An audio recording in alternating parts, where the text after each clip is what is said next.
कागज के दो पंख लेके उड़ा चला जाए रे, जहाँ नहीं जाना था ये वहीं चला है रे।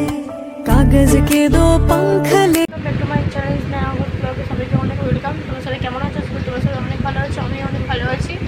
তো আজকে সারাদিন আমি কী করি সব তোমাদের সাথে শেয়ার করবো। তো ভিডিওটা স্কিপ না করে প্রথম থেকে শেষ পর্যন্ত দেখতে থাকো। ঘুম থেকে উঠে দেখছি মা আর পিসি লুচি বানাচ্ছে পিসির জন্যে, কারণ পিসি সোমবার করে, তো তার জন্য পিসির খাবার করা হচ্ছে লুচি। তো আর আমি এদিকে পিসিকে বলছিলাম পিসনি আমি ভাগ পাবো, তো পিসনি বলছে হ্যাঁ কেন ভাগ পাবি না, তোর আমার দুজনের জন্যই বানাচ্ছি।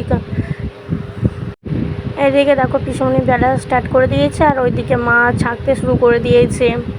দেখেছো কড়াই এখন একটু তেল দিয়ে দিচ্ছে, তেল দিয়েছিল একটু তেল কম হচ্ছিলো বলে একটু তেল দিয়ে দিচ্ছে।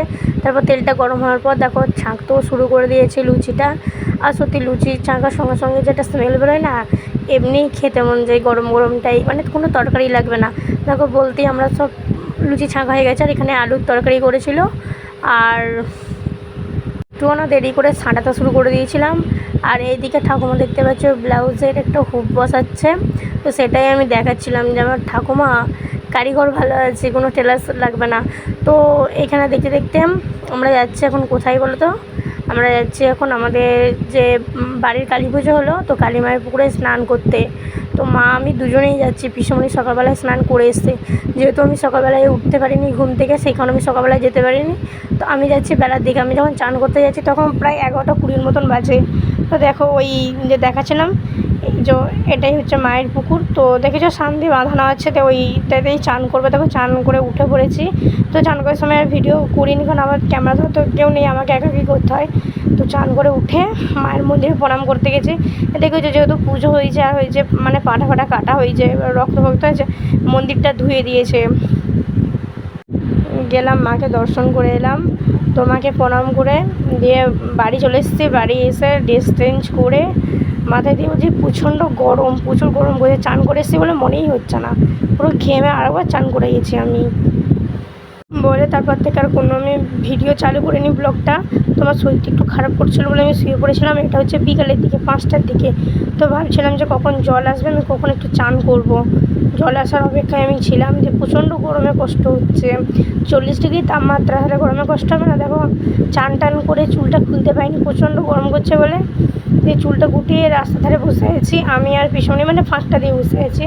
আর ওদিকে মুরগিগুলো দেখেছো কত সুন্দর খেলা করছে। আর আমি তোমাদেরকে চারিদিকটা দেখাচ্ছিলাম, ওই দিকটা রাস্তা আর আমরা রাস্তার এই দিকটা বসে আছি। পিসি আর আমি বসে বসে গল্প করছি, আর একজন ছিল সেই চলে গেছে। এখন আপাতত পিসি আর আমি দুজনে বসে বসে গল্প করছি। আর আমি একটু স্টাইল দিচ্ছিলাম, স্টাইল বলতে দেখছিলাম যে কতটা গরম হচ্ছে। আর এই দেখো ছাগল ছানাটা কত সুন্দর খেলা করছে। দেখো ছাগল ছানাটা ছিল আমার কাছে, যেমনি মানে ক্যামেরাটা আমি চালু করেছি মনে করছে আমাকে মারতে আসছে, কিন্তু সরে গেছে। দেখো সন্ধ্যাবেলায় কাকিমা পিসমণি ঠাকুমা মা সব বসে বসে গল্প করছে। আর আমি সবাইকে বলছিলাম যে চলো কখন যাত্রা শুনতে যাবে। তার ওরাও সবাই, আমি যখন বললাম যে ওরাও সবাই বলছে চো চো যাত্রা শুনতে যাবো। ওই জন্য আমি হাসছিলাম যে আমি বললাম বলে তাড়াতাড়ি করছে। এটা তা করতে করতে ঠাকুমা কাপড় পরতে যাত্রা দেখতে যাওয়ার জন্য বেরিয়ে পড়ছি। তো চলো আমি যাত্রা শুনতে যাওয়ার দিকে যাই। এখন ঘরে চাবি দেওয়া হয়নি, এবার চাবি ফাবি দিয়ে, এবার আমি তো ভিডিও তুলতেই ব্যস্ত।